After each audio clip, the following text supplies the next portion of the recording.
Curious, let's talk about the podcast. So Stories from the Earth podcast, you're both hosts, but I want to say, Jennifer, you kind of started it and maybe Ellen came on later, but I won't spill the beans for the audience. I would like to hear you and like your Jennifer, like tell the story about how the podcast started, the inspiration behind it and all that.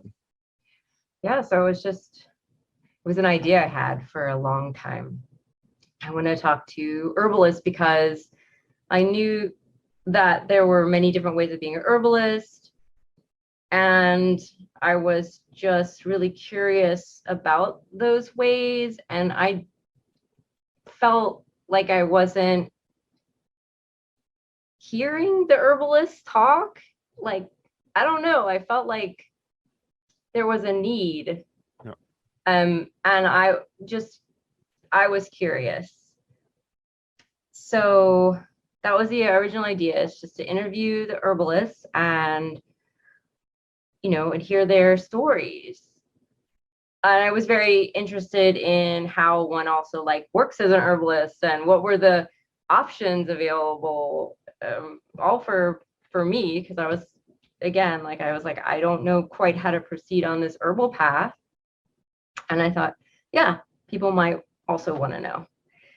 It took a few years. And then when I finally asked my friend, Deanna Rose, she's a herbalist locally here, because I wanted to ask her because she makes me feel very comfortable and calm. And I'm like, I'm going to interview people. I'm going to be nervous.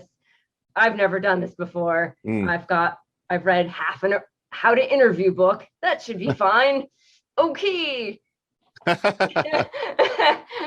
Let's go. And so we did the interview. So I asked her and she's like, how about Tuesday? And that was like a week. And I was like, okay, fine. Tuesday it is.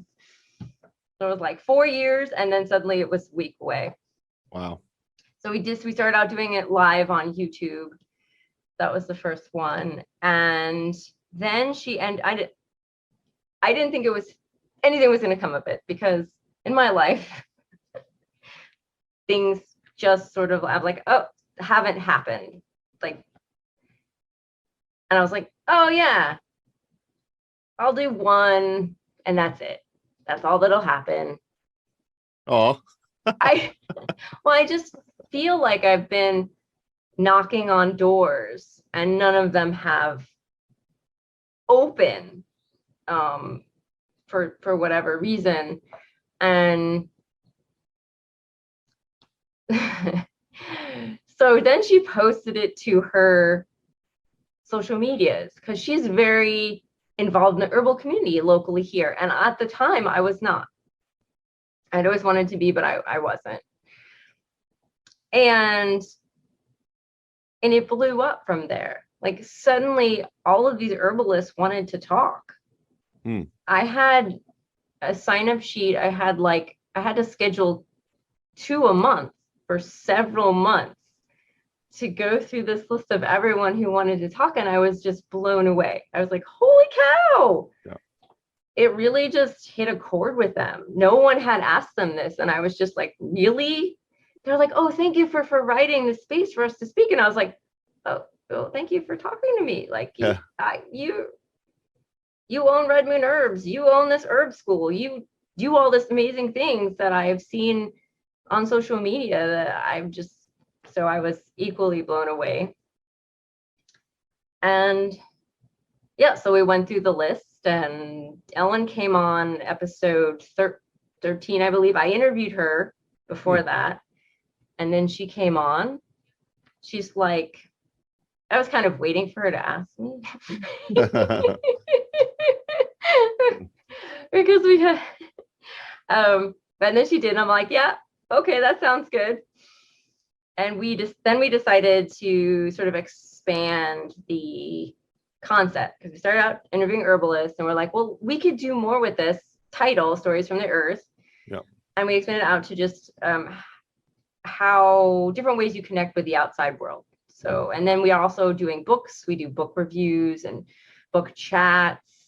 And we still have a large amount of herbalists, and we probably will continue to have, because it's close to our hearts. But we just interviewed 2 people who wrote a book about the Appalachian Trail. We interviewed Ellen's sister, who's an environmentalist. Would that be her term? Yeah. Conservationist. Yeah. Yeah. So we've interviewed storytellers, and You interviewed me. we interviewed you. I think it was like only your second interview. Yeah, it was definitely in the first 3, but I'm pretty sure you're right. I think it was my second interview. So thank you. Oh, you're welcome. This is our first. Oh, really? Yeah. Of being interviewed. Yeah. Oh, I'm honored. Yeah, so are we. I mean, yeah, it's like, what does he want to talk to us about? We're the people. We're the people that talk to the people, and now he's the person that talks to the people who talks to the people. I'm the person that talks to the people too. Yeah, so yeah, here we are. We're all just talking to the people. Herbalist podcasters. Did you have anything you wanted to add to that, Ellen? Or oh, just yeah, I thought whenever Jennifer had told me about it, and then she told me the title, like all the wheels started turning in my head, because I mean, she and I, whenever we're together, are just pretty much constantly spitballing ideas. Cool. Anyway, and then I had been reading a lot of stuff relating to storytelling and myth, and sort of connecting to place via those sort of archetypes and stuff, like with Joseph Campbell and Martin Shaw and Paul Kingsnorth. And so people who were very poetic in their writing, but also very nature-based thinking. And I was like, with a title like Stories from the Earth, I mean, herbalists are great, but like we could, anybody who's, musically inclined, but also kind of connects into nature somehow, or actually is a storyteller, but connects to nature somehow, and so forth. So we have our list of like dream guests, and then we have our who are people who are like, it's going to take several layers to maybe get through to the real human and ask if they would humbly grace us with their presence, but then also focusing on the local and keeping it local, because there's so many people, especially in this Appalachian region, that unless you're immediately in their tiny little community network, you might not have ever heard of them, but they could be doing amazing things. So then it's like it gives a platform to offer them a voice too, which is really cool. So it's nice to have like an overarching theme, but wiggle room to play around with it too. So it's been a lot of fun.